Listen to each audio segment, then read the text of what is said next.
Bonjour à tous et bienvenue chez Papa Cassette, épisode 10. J'espère que vous allez bien. Ça fait un petit bout qu'on s'est pas vu. Je sais, là, je suis vraiment désolé. J'ai pas réussi à enregistrer la semaine dernière parce que j'avais beaucoup de choses à faire. Premièrement, j'ai beaucoup de travail ces temps-ci, ce qui est très bien pour moi parce qu'il faut que je gagne ma vie. Et puis, j'avais des meetings, il fallait que j'aille à Laval pour des assurances. Et puis, cette semaine, il y a eu... la tempête de neige a fait que les enfants étaient à la maison. On a gardé un autre enfant aussi, donc puis comme faut que j'avais un autre meeting pour l'arcade puis tout. En tout cas, j'étais tellement occupé que j'ai pas réussi à faire d'épisode, puis je suis vraiment désolé. Mon objectif, c'est de réussir à le faire une fois par semaine, mais je pense que, vu ma réalité présente, ça va pas toujours être le cas. Mais j'espère que ça va être pas mal tout le temps le cas. Alors voilà, c'est pour ça que ça l'a retardé. Je voulais faire un petit retour sur mon épisode 9, dans lequel je racontais mes troubles d'anxiété. Quoique j'en ai plus vraiment si vous avez écouté l'épisode, mais c'est tout le temps quelque chose, comme je dis, qui est dormant chez les gens, même si on règle nos problèmes. Je voulais juste dire merci à tous ceux qui m'ont écrit et qui ont répondu que c'était bien, que c'est bien d'en parler puis que ça les a touchés d'une certaine façon. C'est pour ça que je le fais, que je l'ai fait. J'avais pas de squelette ou de plan précis, je voulais comme juste jaser tout seul puis sortir tout ça. Donc, c'était bien correct. Hein? J'ai bien aimé ça, jaser de ça. Et puis, parlez-en, c'est important. Je pense qu'au moins 50% du monde ont des troubles d'anxiété. Je découvre, on dirait, à chaque semaine du monde avec qui je parle. « Ouais, j'ai de l'anxiété, moi aussi. » Donc, voilà, c'est un fléau, mais c'est pas si pire. On peut s'en sortir. Si vous n'avez pas écouté l'épisode, allez l'écouter. Je vais juste comme raconter ça candidement. Et puis, pour RDS, je vous avais aussi parlé au dernier épisode, je crois, qu'on lançait le défi NES RDS sur le site web jeuxvideo.rds.ca et puis sur le groupe Facebook RDS Jeux vidéo. Donc, les jeux de février, le jeu à terminer est Super Mario 3, au NES toujours, bien sûr. Et puis, le high score qu'on recherche, c'est Balloon Fight. Deux classiques, hein, comme on dit. Disponible sur Switch. Si vous réussissez à avoir des beaux scores et puis à finir Mario 3, utilisez le hashtag défi NES RDS et puis allez publier ça sur la page Facebook du groupe RDS Jeux vidéo. En ce qui me concerne, j'ai pris le temps de terminer Super Mario 3 pour la première fois de ma vie. J'avais jamais pris le temps de faire ça. Mais je veux pas sonner, là, genre, je sais pas quoi, là, élitiste, poche ou ben gna. Mais j'ai pas beaucoup d'attirance pour les franchises de Nintendo, bien franchement. Mario Kart, les jeux de Super Mario, Smash, Donkey Kong, tu sais. Donkey Kong, ça m'intéresse un peu plus, par exemple. J'aimerais y revenir au Super Nintendo, j'ai jamais pris le temps. Mais tout ce qui est Mario, là, genre, j'attends pas ça, je joue pas vraiment à ça chez nous. Puis quand je le fais, je me tanne assez vite. Quand j'étais petit, tout le monde jouait à Mario 3, puis à Mario 3, puis je me suis tellement tanné de jouer à ça chez tout le monde que ça me tentait juste plus de jouer à ça pendant de longues années. Je préfère Mario 2. Plus fun, plus intéressant. Mais c'est ça. Bon, il fallait que je le fasse, donc je l'ai fait. Puis ça a été plaisant de revenir dans le passé puis de voir où est-ce que je choquais quand j'étais petit. Et puis, c'est ça, là, ça n'a pas été trop long. J'aurais voulu faire peut-être un setup de pauvre avec ça, mais comme ça s'est fait tellement tout seul qu'il est comme trop tard, là. Je jouerai à autre chose si j'ai le temps d'en faire un ce mois-ci. J'aimerais bien ça. Donc, voilà.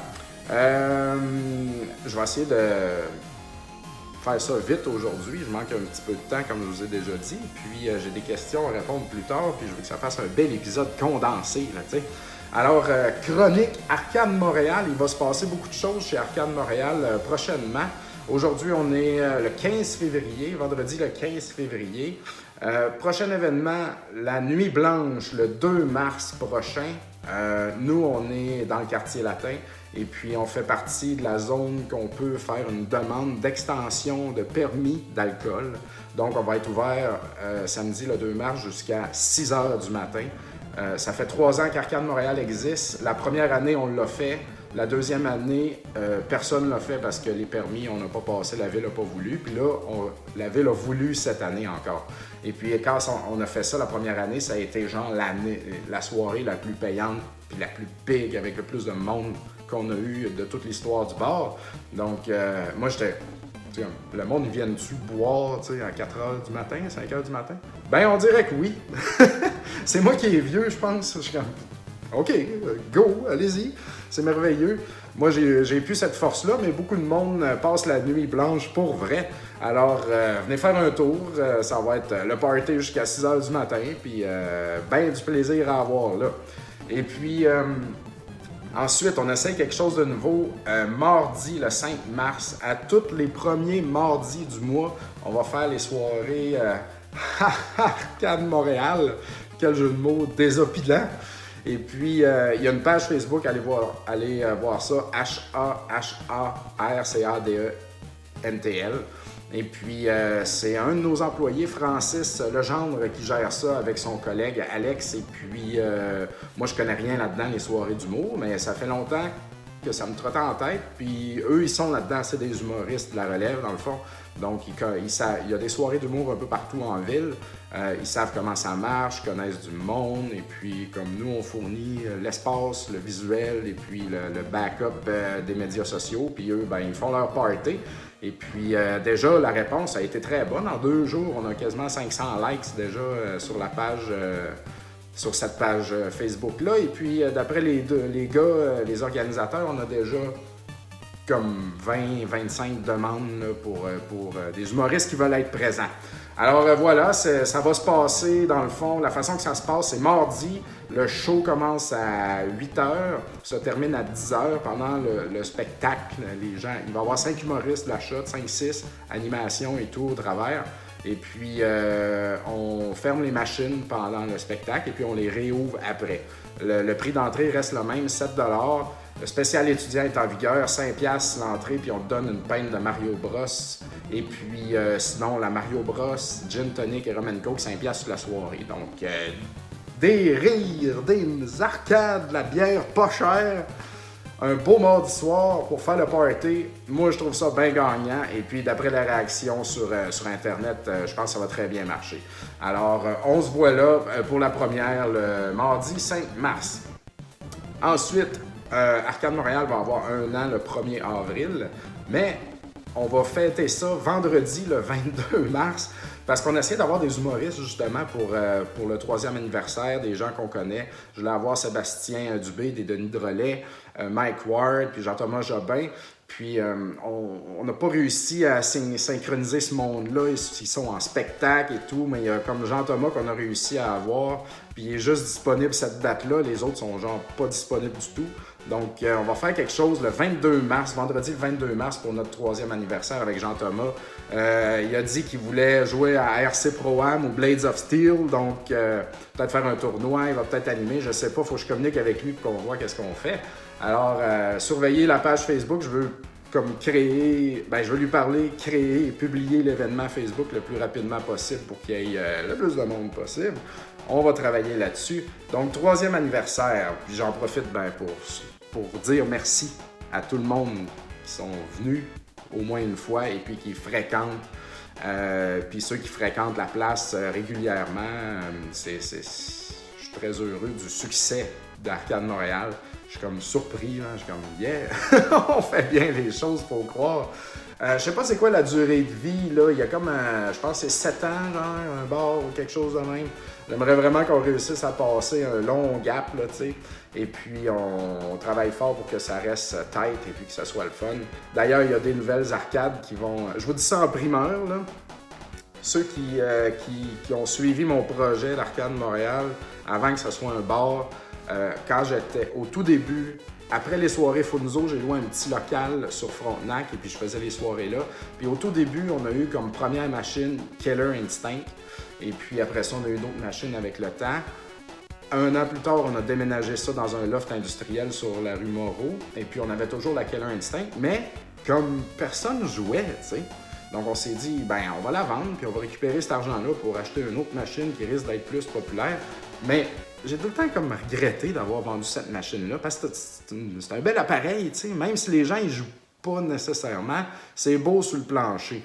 Et puis, mais on n'avait pas de l'espace de plancher limité non plus.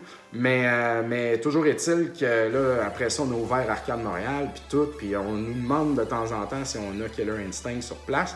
Ben là, on va la racheter au gars à qui on l'a vendu il y a de cela 4 ans. Il a décidé de la vendre. Il y a comme pareil, il y avait ça dans son sous-sol. C'est la même machine qu'on rachète juste un petit peu plus cher. Tu sais, l'inflation, hein. C'est comme si on l'avait loué. C'est comme si on avait payé un petit peu plus cher pour l'entreposer chez ce gars-là pendant toutes ces années. Moi, je suis vraiment, vraiment, vraiment content de ça. Tu sais, c'est pas un jeu que je joue personnellement vraiment, mais je sais que ça va faire plaisir aux gens. Puis ça upgrade un peu notre set là, sur le plancher. Donc, je suis très, très, très heureux. Là, il suffit juste de trouver un moyen. C'est Élie qui va aller la chercher, notre collègue Élie Rodrigue de Arcade Piquante. Surveillez ça. Et puis, mais là, il y a de la neige partout. Puis tout.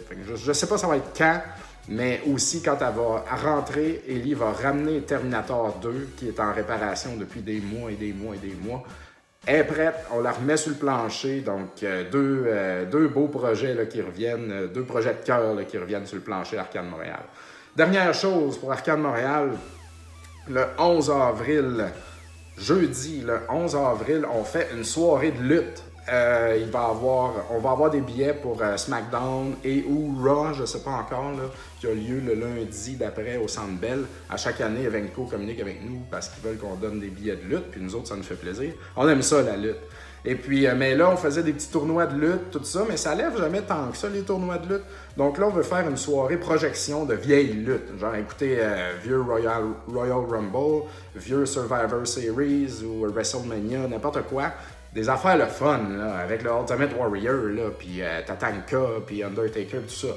Donc, moi, c'est ce qui me tente. J'ai communiqué avec François et Stéphane du podcast Le Petit Paquet, podcast de lutte sur les gars travaillent chez RDS. Aussi, il y a Ben Cassette qui a une émission de lutte à RDS. Donc, tu sais, ces gars-là, je pense qu'ils vont venir. Je voudrais enregistrer peut-être en début de soirée un épisode. Ensuite, on va essayer de faire venir des lutteurs de la scène montréalaise, eux autres qui connaissent du monde. On va juste se faire un gros party de lutte, là, puis avoir du fun.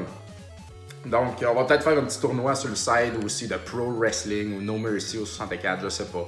C'est juste comme... on veut juste mettre la lutte partout puis avoir du fun. Donc, jeudi, le 11 avril, surveillez ça. Faut que je l'annonce aussi bientôt que je travaille là-dessus. Petite gorgée d'eau. Donc, maintenant, c'est l'heure des acquisitions. Ouais, c'est les impôts qui arrivent et puis présentement, je suis très mal payé dans le sens que ça prend beaucoup de temps à mes clients avant de m'envoyer des chèques, genre 2 mois. Alors, je croule dans ma marge de crédit en attendant les paiements. Fait que j'achète rien. Et puis, c'est correct aussi, là, nous autres, de notre côté, niveau personnel, il faut qu'on voit comment ça marche les impôts cette année avec un Plex et tout. Donc, on est un peu dans le néant, alors je reste prudent sur mes gardes. Cependant, j'ai pas eu le choix d'acheter un jeu légendaire qui a passé sur eBay puis que genre très peu de gens possèdent dans le monde entier, j'en suis convaincu. Je l'ai pas reçu encore, ça va être pour le prochain épisode. J'ai hâte de vous montrer ça. Mais entre-temps, pas grand-chose, juste 2 petits jeux de Game Boy, la petite grise pour avancer mon full set de Game Boy. Ici, j'ai Arcade Classic 3, Galaga et Galaxian. Un petit jeu qui vaut, d'après moi, 10-15 $. C'est mon collègue Fred Gémus de Rétro Montréal qui est tombé là-dessus.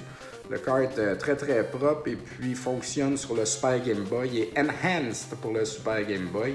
Donc, il va y avoir un petit contour là, avec des beaux dessins puis de la belle couleur. Donc, je m'en fous un peu. Je jouerai pas à ça vraiment, là, mais un de plus, puis c'était pas cher. Et puis, toujours pour Rétro Montréal, dans un lot qu'on a acheté, il y avait un Ninja Boy comme ça, qui est un petit jeu quand même qui vaut, je pense, 20-25. Je sais pas si je vais jouer, j'ai jamais vraiment essayé la série des Ninja Boy parce qu'il y en a au NES, puis il me semble qu'il y en a au Super NES aussi, je me rappelle plus. Mais c'est un petit peu moins commun, là, quand même. C'est pas rare, mais c'est plus que comme... C'est pas très commun. mais c'est pas rare. C'est pas grand-chose, mais c'est pas pire. Donc, 2 petits jeux qui s'ajoutent à ma collection, 2 petits jeux de Game Boy, et c'est tout. Fait que c'est très bien ça. Ce que j'avais vraiment le goût de vous parler avant de passer aux questions du public, c'est ce magnifique jeu que l'on appelle Mission Impossible. Ça, au NES, voici la boîte qui est magnifique, là, d'ailleurs, c'est comment il s'appelle encore? Chose du bois, j'ai oublié son prénom. J'ai publié une vidéo sur ma page Facebook de Papa Cassette du dude qui a illustré toutes les pochettes de Konami, carrément. Puis ça, c'en est une. Et puis ce jeu-là est sorti en 1990. Et puis à cet âge-là, moi, à cette époque-là, j'avais 10 ans. Et puis, habituellement, j'avais des jeux à Noël. Un jeu Nintendo, c'était à Noël, ça coûtait cher quand même, genre 80$. Et puis, mais là, cette année-là, je sais pas pourquoi, là, mes parents m'avaient dit que je pouvais en avoir un autre pendant l'année. Fait qu'on était allé à la Place Laurier à Québec. Puis, je sais plus dans quel magasin, par contre, peut-être. Non, je me rappelle plus. Et puis, à moins que ça soit chez Kerouac, à Sainte-Marie-de-Beauce. Ça se pourrait très bien aussi, en fait. Et puis, c'est ça, j'avais choisi Mission Impossible parce que regardez sur la pochette comment il y a de l'action. L'illustrateur, il m'a bien agrippé avec ça. Tu sais, il y a du gun, boomerang, il y a du ski, et de la plongée sous-marine. Ça, c'est très trop. Ça, c'est faux. Il n'y a pas de plongée sous-marine dans le jeu-là. Des hélicoptères, des affaires qui crachent du feu, du monde qui court dans la rue ici, du monde louche, des Cadillacs, puis du jet ski, je sais pas quoi. Donc, il y a toutes ces affaires-là, mais pas de la plongée. Ça, c'est des mensonges. Mais bon, c'est pas grave. Puis quand on regarde à l'arrière, ça, c'est l'effet Bayou Billy, là. Beaucoup de captures écran de gameplay différents. Quand même une vue top-down, tu sais. Mais, tu sais, quand t'es jeune, tu vois une vue top-down de même. C'est pas comme un platformer 2D, tu sais. C'est un petit peu moins attirant. Cependant, je voyais qu'il y avait, tu sais, beaucoup de graphismes, beaucoup de lieux différents, dans le fond. Puis ça m'a achevé, ça m'a convaincu. Donc, c'est le jeu que j'ai acheté, que mes parents m'ont acheté. C'était mon gros cadeau, tu sais. Puis quand tu as un cadeau comme ça, de même, là, dans le milieu de l'année, là, sans avoir fait quoi que ce soit de spécial, ben tu l'apprécies, tu dis merci, puis tu fermes ta gueule, tu sais. Fait que quand je suis allé... Fait que je joue à Mission Impossible, je comprends pas l'anglais trop, et puis je mets ça dans le NES, puis je commence, puis ceux qui ont déjà joué à ce jeu-là vont savoir que déjà le premier niveau, il est pas mal compliqué, parce que c'est un jeu justement de top-down où est-ce que tu as 3 agents, et puis tu les utilises chacun à leur meilleure façon pour te rendre jusqu'à la fin du niveau. Mais moi, quand j'étais jeune, j'avais pas lu le livret d'instructions. Je savais pas qu'on pouvait changer d'agent pendant que tu joues. Fait que je l'ai passé un après l'autre. Tu sais, puis il y en a un qui marche pas vite, mais il y a un gun puis des bombes. L'autre, il marche super vite, il punch, puis il paralyse les gens, puis il est capable de débarrer des portes. Il est capable de comprendre les codes puis de détecter les portes. L'autre, il se déguise, donc tu peux passer inaperçu, puis il tire des boomerangs, puis il marche un peu moyen vite quand même, plus vite que le premier. Donc, les 3 personnages, ils se balancent très bien tous ensemble pour être capables de faire tout ce qu'il y a à faire dans les niveaux. Mais moi, ne sachant pas ça, ça allait mal, là, mes affaires. Et puis, il y a tout le temps dans chaque niveau des switches qu'il faut fermer, en fait. C'est vraiment un jeu de fermage de switch, là, parce qu'il y a des pièges, il y a des trappes, il y a des robots qui pognent, qui te mettent dans les trous, il y a des chambres à gaz dans lesquelles tu peux tomber, des planchers électriques. Donc, le but, c'est vraiment assez simplement de faire, au travers des niveaux, trouver les switches pour fermer les pièges, et puis ramasser une genre de petite carte là, d'identité là, pour pouvoir accéder à la fin du niveau, finalement. Pas mal assez simple de même. Il n'y a pas tant de boss dans ce jeu-là. Il y en a un dans le premier niveau, mais tu n'as pas à le combattre. Dans un niveau plus loin, dans un temple, ça, il y a un boss. Lui, il est quand même pas mal difficile, genre de ninja, avec un plancher qui se défait. Donc, si tu restes sur place, le plancher, il craque 2 shots, puis après, il se défonce, puis tu tombes dans le trou. Donc, pas besoin de vous dire que celui qui marche lentement, il meurt tout de suite sur ce plancher-là. Donc, ça te prend celui qui marche vite. Puis, si tu ne l'as pas rendu là, ben tout bad pour toi, tu recommences. c'est un boss qui me hantait quand j'étais jeune. Puis je l'ai battu quand même facilement là, dans ma run que j'ai fait dernièrement. Et puis, ce qu'il y a de le fun aussi, il y a juste 6 niveaux, puis à part les niveaux top-down, que tu marches avec les bonhommes, il y a un niveau de bateau, où est-ce que le bateau va super vite à travers les Venise, dans le fond, puis tu tires, puis il y a un hélicoptère, puis tout. C'est très court, mais très puissant comme niveau. Puis il y a la même chose un peu plus tard, en Suisse, tu descends une pente en ski, et puis c'est ça, tu donnes des coups de bâton de ski aux affaires qui t'arrivent en face. Moi, j'adore ça, tu sais, je trouve que ça casse le rythme un peu, puis de belle façon, tu sais, ça structure, puis il y a des belles cutscenes, des belles images à la Ninja Gaiden entre les niveaux. La musique est excellente, là, on va se le dire, là, c'est vraiment, vraiment bon. Visuellement, c'est très joli aussi. C'est un jeu, moi, que je trouve très accompli, très bien fait. C'est pas pour les enfants. C'était pas pour un enfant qui comprend pas l'anglais, surtout là, à 10 ans. C'est un jeu nettement plus adulte. Et puis je voulais vraiment le refaire parce que j'aurais jamais fini ce jeu-là quand j'étais jeune. J'avais même acheté le Nintendo Power. Je l'avais trouvé aux États-Unis. Je savais que dans le Nintendo Power, je sais plus lequel numéro, mais je sais que sur la pochette, sur le dessus, c'était Maniac Mansion au NES. Dans lui, il y avait les maps de Mission Impossible. Puis j'avais acheté ça. Ça m'avait aidé quand j'étais jeune parce que aussi il y a les passwords. Donc j'avais comme trouvé les passwords pour aller direct au dernier niveau. Puis là, j'avais la map. Mais c'était pas suffisant. Là. Ça prenait plus de skills et surtout plus de patience. Mais là, j'ai fait sans map ni rien. Comme j'ai parti le jeu, puis je fais ce jeu-là. Puis je l'ai fait d'un bout à l'autre. Et puis, étrangement, à part le dernier niveau, j'ai quand même rushé. Là, parce que la deuxième section, là, il y a du monde, il y a du stock. Et puis, tu te fais attaquer, du monde qui lance du feu. Cette section-là est vraiment tough. Et puis, il faut que tu la refasses genre 2 fois. Donc, ça, j'ai rushé un petit peu. Mais un coup que tu sais quoi faire, ça va très vite. C'est ça, ce jeu-là. Tu commences, tu sais pas quoi faire. Il y a une switch ici, tu tombes dans un trou. Ah, fuck. Mais tout de suite, à ta deuxième run, tu sais où aller directement. Donc, il faut lui donner du temps. Il faut être patient un petit peu avec ce jeu-là. Et puis, moi, je trouve qu'il récompense au bout. Là. J'avais bien du fun.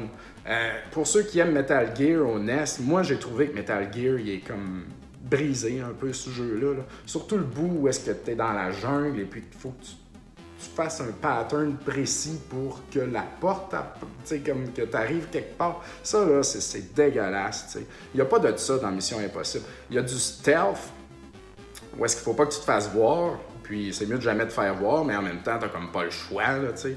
Puis t'as de l'action, et puis c'est un parfait mélange de ça, là, t'sais. Vraiment, c'est un jeu que je trouve qui est sous-estimé, mais solidement. Le monde, ils ont un mauvais souvenir de ce jeu-là parce qu'ils l'ont essayé une fois sans se forcer, puis ils sont morts, puis je comprends rien, fuck it.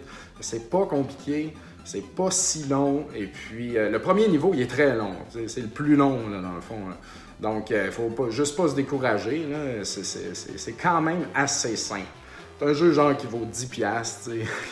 J'espère, en parlant, réussir à capter les gens. Achetez-le, le jeu-là. Là. Il va prendre de la valeur. Ça vaut la peine. Moi, j'ai trouvé ça très bien. J'ai eu vraiment énormément de plaisir à y rejouer puis à passer au travers. Puis je suis quand même pas mal fier d'avoir réussi à le faire. Donc, voilà. C'était le jeu auquel j'ai joué dernièrement. Parce qu'à part Mario 3 puis ça, j'ai manqué de temps. J'ai pas joué à grand-chose. Donc voilà, dernier segment déjà, ça va vite. On va répondre aux questions du public. Attends un peu, j'active ça. Donc, d'abord, merci à ceux qui ont pris le temps de m'écrire. Ça... OK. HB Poquito me demande... Alors, qu'est-ce qui t'a poussé à commencer la quête du full set Game Boy? Tu joues sur Super Game Boy ou sur Game Boy directement? Peut-être aussi, as-tu déjà ton favorite game sur Game Boy? C'est un peu con comme décision, comme je le répète souvent, de décider de faire un full set, mais tu sais, on dit ça facilement, nous autres, là, les gens qui collectionnent les jeux. Ah, fais le full set! Mais on le dit plus facilement qu'on le fait. Tu sais, je full set bien des affaires présentement, mais dans le sens que j'aimerais tout avoir. Mettons, Atari Jaguar ou l'Intellivision, tu sais. Mais je cours pas après ça, là. Quand ça se présente, puis c'est correct, puis le prix est bon, j'achète. mais je veux pas, je m'active pas là-dessus. Cependant, le Game Boy, j'ai comme envie de m'activer là-dessus. Et puis, je sais pas si vous avez vu ça présentement, Marie Kondo est très à la mode, ma blonde aussi m'a initié à ça. On a regardé l'émission, il y a des livres, tout. Ça vient d'arriver sur Netflix. Et puis, c'est l'art de vider ta maison un peu de tout ce qui sert à rien, tu sais. Puis, il y a bien des étapes et tout. Puis, ça m'inspire aussi à le faire pour ma collection, je dirais. J'ai déjà commencé à faire un peu de ménage, puis je pense qu'il y a d'autres choses qui vont partir quand je vais être rendu là, quand je vais avoir mon sous-sol, puis que je vais voir tout devant moi. Je vais comme prendre des décisions, puis amincir des choses. Mais s'il y a 3 full sets qui m'intéresseraient d'avoir pour de vrai, c'est NES, Super NES, Game Boy, parce que c'est les 3 consoles auxquelles j'ai le plus joué quand j'étais jeune. Donc, c'est les 3 qui, pour moi, font du sens. Fait que c'est pour ça que j'aime jouer. Je vais toujours aimer jouer à ces consoles-là. Toujours. J'ai jamais besoin de me forcer. J'ai envie de jouer, je joue à une de ceux-là. Moi, c'est naturel. Donc, jamais je vais full setter le Genesis ou whatever. C'est pas assez nostalgique pour moi. J'aime découvrir des jeux de Genesis, mais je vais pas full setter ça. T'sais. Puis pour ce qui est Atari et ces autres affaires-là, c'est juste parce que je trouve ça beau, là, mais voilà.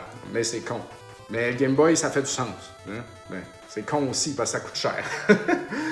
Puis, mon favorite game sur Game Boy, écoute, je dois dire que Castlevania 2 Belmont's Revenge demeure un des jeux les plus tight là, sur cette console-là auquel j'ai joué, puis que j'adore ce jeu-là, vraiment. Je regarde mes affaires aussi.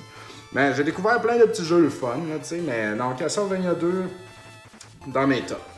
Samuel Dehaye me demande: aimes-tu la GameCube? Si oui, quel titre? J'aime pas la GameCube, c'est simple de même. Désolé, aucun intérêt. Quand c'est sorti, j'étais aux études, j'ai pas eu le temps d'embarquer là-dedans, là, tu sais. Puis moi, j'étais plus PlayStation, Dreamcast, tout ça, donc aucun intérêt pour la GameCube. Personnellement, c'est une console que je ne collectionne pas. Éric Hébert me demande: ActRaiser 1 ou 2? 1 all the way, ça c'est sûr. ActRaiser est un excellent jeu de Super Nintendo. Ils ont fait un 2, mais je vais en parler vite. Dans le 1, t'as du 2D platforming avec une épée et tout, puis t'as aussi une section God Game dans laquelle tu construis la terre, tu sais. Mais c'est très léger, là, c'est très simple et très plaisant. Puis dans le 2, ils ont laissé tomber cette partie-là, puis ils ont juste fait de l'action. Puis moi, quand j'étais jeune, j'ai précommandé ActRaiser 2 chez Sears, genre à Saint-Georges-de-Beauce. Ça avait coûté au-dessus de 100$ cette affaire-là. C'était dégueulasse le prix. Mes parents en revenaient pas. Et puis, j'en ai ramassé des roches, puis fait les foins pour payer ce jeu-là. Et puis, voilà. Puis quand j'ai mis ça dans ma machine, je suis comme: il n'y a plus le God Game, tu sais. J'étais tellement déçu. Quelle grande déception.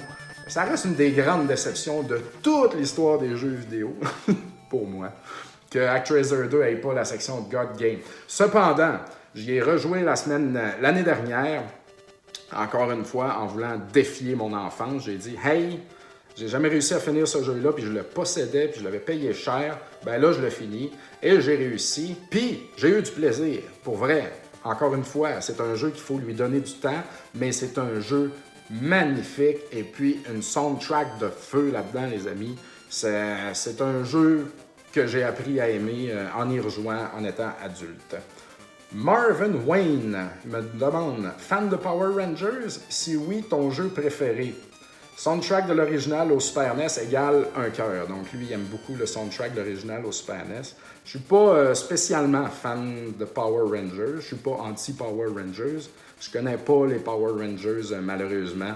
Désolé. Le seul jeu de Power Rangers que j'ai joué est le premier au Super NES. En effet, j'ai oublié un petit peu la musique, mais c'est un beat'em up 2D très simple, dans lequel j'ai eu beaucoup de plaisir, facile à terminer. Là.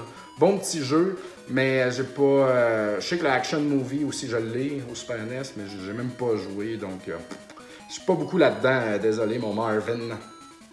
Julien Leroux, moi je lis tout, hein, comme peu importe ce que vous m'écrivez, je lis tout. Julien Leroux Garot, The Messenger est-il meilleur que les Ninja Gaiden ou se situe-t-il s'il n'est pas meilleur? Je je pense pas qu'on peut comparer. Je trouve que The Messenger est inspiré de Ninja Gaiden au sens que tu donnes des coups d'épée puis tu as un ninja, mais il est pas construit de la même façon. T'sais. Il est pas. Je sais pas si tu as joué à The Messenger, mais ça fait un bout qui est sorti puis on peut en parler. Je pense maintenant, il y a toute une grosse section Metroidvania, si on peut dire. Donc à ce niveau-là, c'est plus Ninja Gaiden. Puis tu as beaucoup de. Tu acquiers des skills, t'as un grappin, t'as un double jump. Tu sais, Ninja Gaiden, t'as rien. T'as juste ton épée, puis tes réflexes, puis débrouille-toi avec ça, puis organise-toi pour que ça marche. Donc, c'est différent pour ça, là, je te dirais. Je peux pas te dire, joue à un. Faut que tu joues aux deux, t'as pas le choix.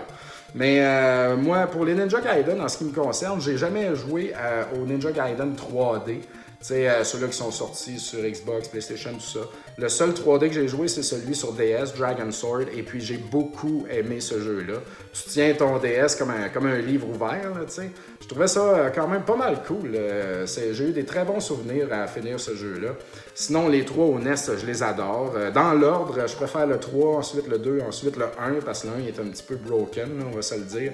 Mais le 3 est rendu dans mon top 10, non 5 là, de meilleurs jeux NES ever. J'adore ce jeu-là maintenant.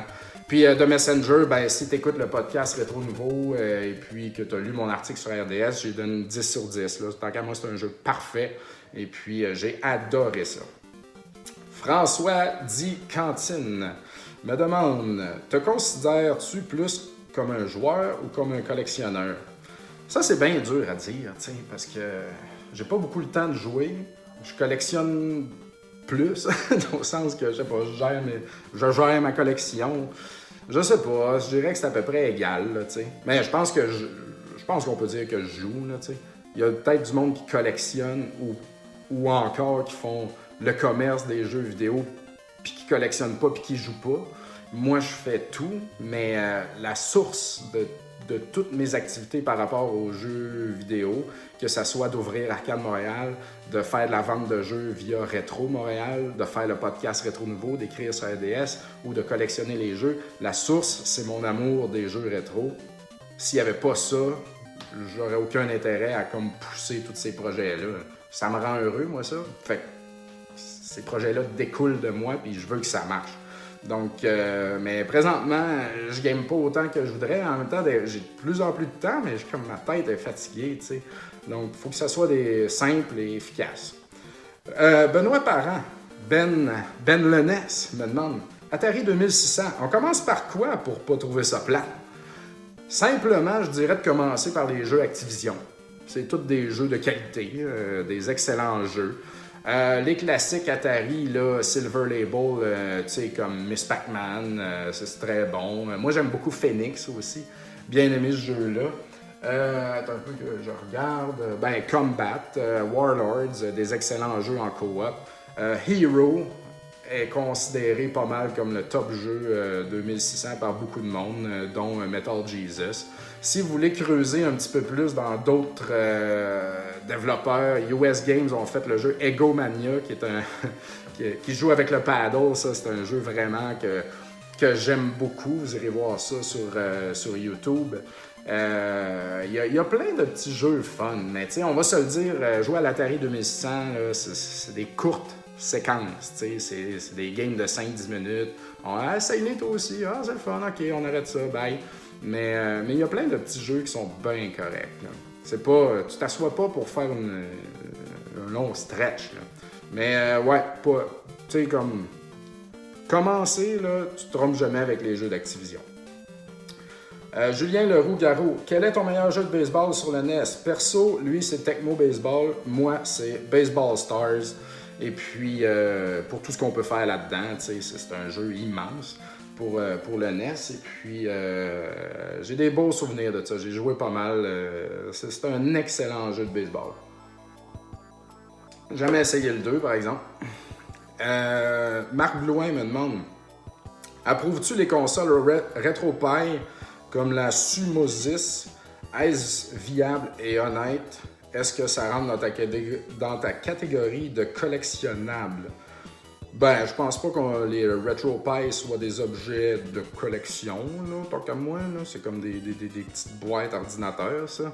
Mais je connais pas ça, par exemple. Je connais rien à ça. Je connais des gens qui en ont, mais je sais pas qu'est-ce que tu veux dire par est-ce viable et honnête. Honnête dans le sens que tu as tous les jeux qui existent et tu n'en achètes pas des nouveaux. Tu sais, comme rendu là, c'est à vous de voir, là, tu sais, l'émulation... tout le monde joue à des jeux émulés un peu malgré tout, là, tu sais, puis on peut pas tout acheter ce qui existe pour jouer aux affaires qui se sont faites dans le passé. Donc, j'ai pas vraiment d'opinion là-dessus, là, mais non, moi je collectionne pas ça. J'aime ça jouer au real hardware, mais tu sais, j'en ai des cartes, là, des multicartes qui a tout dessus, tous les jeux de Genesis, mettons, tu sais, mais ben tiens, là, la méga...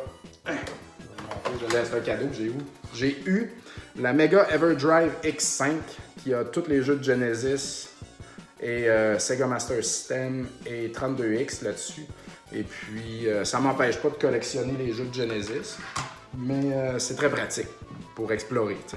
Alors voilà, Maxime Tremblay me demande de l'épée légendaire, on le salue, il me demande: salut, j'ai une question. Je suis allé à Montréal en fin de semaine et je pense avoir perdu mon foulard pas trop loin de ton bar. Si jamais tu le vois, peux-tu m'aviser, s'il te plaît? Merci.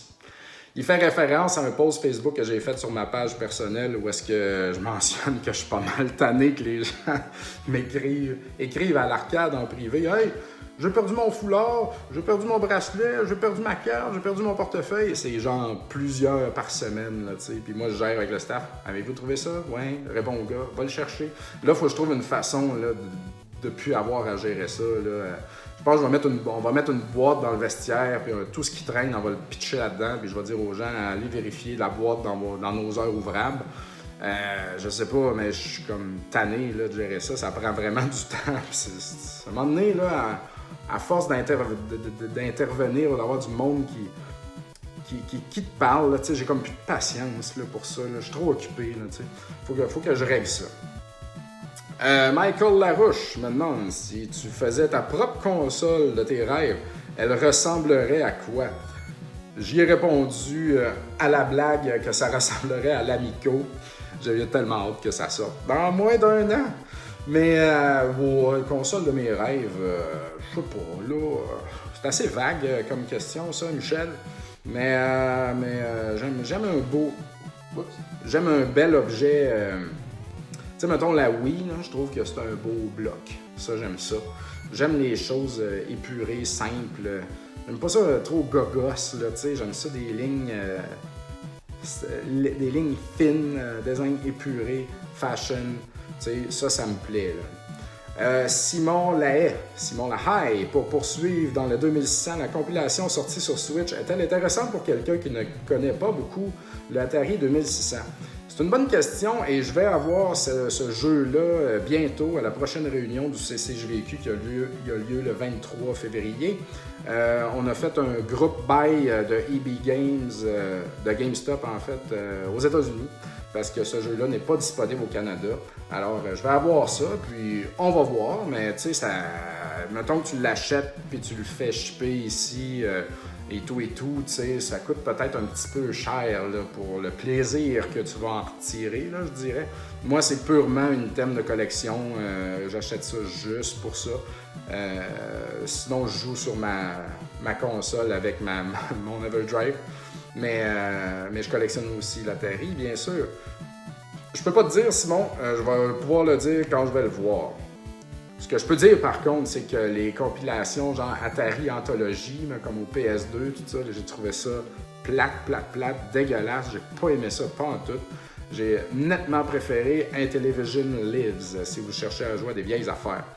Guillaume Hamel me demande si tu devais absolument te départir de toute ta collection, mais ne garder qu'un seul item, jeu, console, périphérique, etc., ça serait quoi et pourquoi 7 items? Hey, ça, c'est pas des... J'ai ben trop de stock. Je peux pas choisir un item, tu sais. Je peux vraiment pas. Parce qu'il y a une fonction, il y a des systèmes de valeur, il y a des systèmes nostalgiques, il y a des systèmes très rares, donc... mais j'aime, tu sais... tout est trouvable. C'est sûr que j'aurais tendance à aller vers les items vraiment difficiles à trouver que je possède, comme certains jeux Atari 2600, que ça m'a pris des années avant de tomber sur un là, tu sais. Parce que tout ça serait à recommencer de toute façon, là, je dirais. Tu sais, un jeu de Super NES qui vaut super cher, ben, tu peux le racheter n'importe quand tu as de l'argent. Donc, techniquement, dans un sens, c'est simple, tu sais. Donc, ouais, ça serait des systèmes très rares. Le jeu Atari 2600, je sais pas lequel. Trop difficile comme question. Désolé, man. Alexandre de Repentigny, Gamache me demande, as-tu un jeu indie préféré? Si oui, lequel et pourquoi? Ah, j'ai essayé plusieurs jeux indie, surtout avec la Switch présentement, je me donne à cœur joie. Mais mes coups de cœur, mes derniers coups de cœur, bien sûr, de Messenger, Dead Cells, Sundered que j'ai joué dernièrement. Écoute, mais sinon, moi, les Hotline Miami, j'ai capoté ma vie là-dessus. Désolé, j'en ai pas un préféré, je vais juste en name dropper plein. Axiom Verge, Rogue Legacy,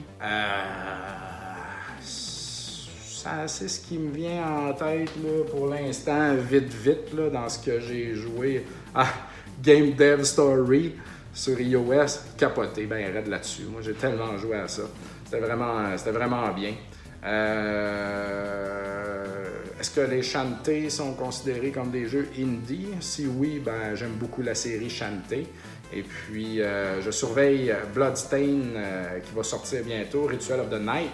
En attendant, jouer à Curse of the Moon, c'était tellement bon, ça, c'était incroyable. Curse of the Moon, Bloodstain Curse of the Moon, vraiment l'année passée, là, capoté ma vie. Et pour terminer, Patrick Doyon, mon ami et collègue ramasseur de jeux Game Boy, il me demande un ou des jeux de ta collection qui n'ont presque pas de valeur monétaire, mais qui ont une immense valeur sentimentale dedans, ton cœur de gamer. Comme lui, par exemple, c'est Tecmo Ball au NES. C'est un jeu qui, lui, est cher. Dans le fond, jeu nostalgique, un peu là. Ouais, peut-être que j'irais avec les Skate or Die. Personne n'aime ça, Skate or Die, dans la vie. Mais, ah ouais, j'en ai un autre aussi. Je vais nommer deux affaires. Skate or Die, en fait, c'est drôle parce que ces deux affaires-là sont liées d'une certaine façon, qui était mon ami et voisin d'en face quand j'étais jeune, Sébastien Parent, si jamais il écoute ça, je le salue, chez qui on jouait au Nintendo. Et puis, je commençais à skater dans ce temps-là, j'étais jeune, tu sais, j'avais justement genre 9-10 ans. Et puis, on jouait à Skate or Die, puis on était en région, puis pour moi, Skate or Die, surtout le 2, c'était tellement rad, c'était tellement cool. J'avais vu une pub dans un magazine, tu sais, les gars, ils étaient sur le divan, ils chillaient, dans une genre de chambre, dans leur pièce, dans un sous-sol, il y avait un skate, là, un divan, des coussins, des affaires, de la liqueur. Je suis comme, ah, ces gens-là sont cool, puis là, on jouait à Skate or Die. La musique de Skate or Die 2, pour moi, ça me rentre direct dans le cœur, tu sais, j'adore ça. Et puis, on a joué à Skate or Die 1 par la suite. On a commencé par le 2, après, on a joué au 1. Fait que, pour moi, c'est pas des bons jeux, c'est pas des jeux qui valent cher, mais Skate or Die 1, c'est quand même bien fait. Et puis, le 2, il y a la section rampe, où est-ce que tu fais juste de la vert. Et puis, la section aventure. C'est pas vraiment le fun, mais moi, je les ai ici, là. Skate or Die. Il est où mon Skate or Die 2? Là? Ah, il est là. Donc, Skate or Die 1 et 2, pour moi, la série Skate or Die, ça s'est même prolongé avec Ski or Die, que je me suis pogné aussi, parce que, bon, moins nostalgique que celui-là, Ski or Die, mais ça me le prenait. Et puis, je me suis pogné Skate or Die. Où est-ce qu'il est, là? Ah, il est perdu. Il est perdu. Voyons. Ah oui, ici. Skate or Die, Bad and Rad au Game Boy. Et puis, pour compléter ma série, je recherche vraiment Skate or Die Tour de Trash au Game Boy complet en boîte. J'arrive pas à trouver une boîte et un livret de Skate or Die Tour de Trash. Et puis, ça me rend malade. Je comprends pas que ça soit si pas trouvable, cette affaire-là. J'en vois jamais. Je l'ai vu une fois. Puis les enchères ont grimpé, puis c'était comme, je voulais pas payer ce prix-là. Je regrette quasiment de ne pas l'avoir fait. Mais bon, fait que si jamais vous voyez ça. Mais ouais, Skate or Die 2 pour moi est un jeu pas très bon, mais très nostalgique qui, comme par la musique, est comme le moment de ma vie que j'étais dedans. Puis c'était comme, pour moi, c'était comme devenir punk, man. C'est comme, yeah! Je me découvrais avec ce jeu-là. Et puis pour finir rapidement, un jeu que j'adore, dont je vante les mérites toujours, McKids, que j'ai découvert chez mon ami Sébastien aussi. On avait loué ça. Puis j'étais comme, waouh, la musique, puis tout. Un excellent platformer dans lequel il y a plein d'affaires cachées, puis c'est ça qui nous faisait capoter. C'est comme, waouh, ok, c'est profond ces niveaux-là. Oh, le niveau, il est comme bien plus grand que tu penses. C'est super bien fait. Puis voilà deux jeux là, qui valent pas une fortune et puis qui sont très importants pour moi dans mon cœur de gamer. Alors voilà, c'est tout. Merci d'avoir été là. Surveillez Arcade Montréal, surveillez la page de Arcade Montréal pour tous les événements à venir, ça va être fou. J'aurais voulu parler de Rétro Montréal aussi. On travaille fort présentement. On a visité un autre local, puis on est dans négociation avec 2 locaux. Mais je ne veux pas trop en parler. On va voir ce qui va se passer, là, mais il pourra y avoir des grandes nouvelles là-dessus bientôt. Donc voilà. Merci beaucoup à RDS. Rendez-vous sur jeuxvideo.rds.ca ou la page Facebook RDS Jeux vidéo. Allez sur ma page Facebook Papa Cassette. Je suis quand même actif là-dessus, même si j'ai pas beaucoup de temps dans ma vie. Je m'active là-dessus quand même parce que ça me fait plaisir. Rétro Nouveau, le podcast Rétro Nouveau va revenir en force. On a voulu enregistrer 2 shots le mardi, puis c'est les 2 shots qu'il y a eu les tempêtes du siècle, back à back. Fait que ça a fucké notre horaire complètement. Là, on est comme un peu déphasé, mais on va revenir. Donc voilà, et puis si vous voulez acheter des belles cassettes puis du bel or gris, jeuxretromtl.com. Merci à tous, à bientôt.